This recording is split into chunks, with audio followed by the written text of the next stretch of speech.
সাথে যে মেধাবীদের যে হয়।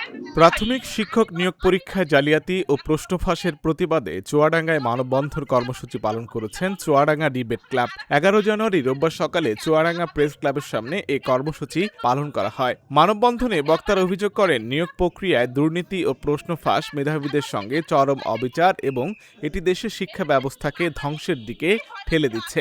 এ সময় ডিবেট ক্লাবের পক্ষ থেকে জালিয়াতি চক্রের দ্রুত বিচার ও মূল হোতাদের শনাক্তকরণ সহ 5 দফা দাবি উত্থাপন করা হয়। মানববন্ধনে ডিবেট ক্লাবের সদস্যদের পাশাপাশি বিভিন্ন সামাজিক সংগঠনের প্রতিনিধি ও সাধারণ চাকরি প্রার্থীরা অংশ নেন। আমাদের প্রশ্ন হচ্ছে একটাই, আপনারা এখনো দুর্নীতির বিরুদ্ধে কথা বলতে কেন ভয় পান? কেন আপনাদের এই অনীহা? আপনারা দুর্নীতির কোলে উঠে বসে পড়ুন এবং মেধাবীদের বলে দিন বাংলাদেশ ছেড়ে দাও, ওই শেখ হাসিনার মতো ইন্ডিয়ায় চলে যাও। কারণ আপনারা থাকবেন না, দুর্নীতি থাকবে। আপনারা থাকার পরেও দুর্নীতি থাকে।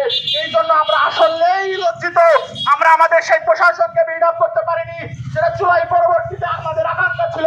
আমরা চেয়েছিলাম আমাদের প্রশাসন আমাদেরকে সাথে নিয়ে একটি দুর্নীতিমুক্ত, একটি ন্যায় ও ইনসাফের বাংলাদেশ তৈরি করবে। কিন্তু আমরা আবারও দেখতে পাচ্ছি সেই পুরনো কলঙ্কিত সেই প্রশাসনকে, সেই সরকার ব্যবস্থাকে যারা টাকার কাছে পরমার বিনিময়ে বিক্রি হয়ে যাচ্ছে। আমি অবশ্যই বলবো এই প্রশাসনকে, যে রক্তের উপরে দাঁড়িয়ে আপনি বসে আছেন, যে রক্তের উপর আগামী নির্বাচন হচ্ছে, তা যদি একটু মাত্র কলঙ্কিত হয়, ইনশাআল্লাহ আরেকবার জুলাই বিপ্লব হবে, ইনশাআল্লাহ আরেকবার ছাত্র জনতা রাস্তায় নামবে, ইনশাআল্লাহ আরেকবার যখন আমরা বিপ্লবে যাব, তখন এই বাংলার জমিনে একটা দুর্নীতিগ্রস্তকে রাখবো না। এই বলে আমি আমার সংক্ষিপ্ত বক্তব্য শেষ করছি। আর মনে রেখেন, আমরা যেন জুলাইয়ের পরবর্তীতে দুর্নীতি আর মেধাই নিয়ে না দাঁড়াই। এই মেধাবীরা যদি খেপে যায়, কি করতে পারে আপনারা ইতিমধ্যে দেখেছেন। আপনারা শিক্ষা নেন শেখ হাসিনা থেকে, আপনারা শিক্ষা নেন স্বৈরাচার থেকে।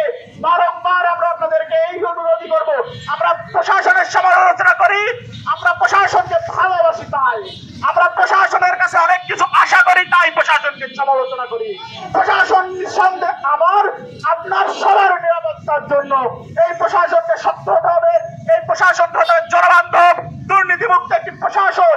আমাদের প্রশাসন যদি সন্ত্রাস মুক্ত হয়, তবে আমরা ন্যায় ও ইনসাফের বাংলাদেশ পাবো, তবে আমরা একটি নির্ভেজাল পরীক্ষা পাবো, যে পরীক্ষায় শুধু মেধাবীরাই মেধার মাধ্যমে চাকরিতে বসবে এবং সোনার সন্তান উপহার দিবে।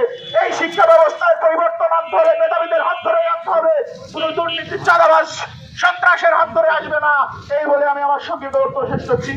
24 পরবর্তী সময়ে সেম জিনিস আমাদের এই বারবার যদি দেখতে হয়, তাহলে জানি না আমরা মেধাবীরা কোথায় যাবো। বাংলাদেশ একসময় দেখা যাবে এটা চলতে থাকলে মেধা শূন্য হয়ে গেছে।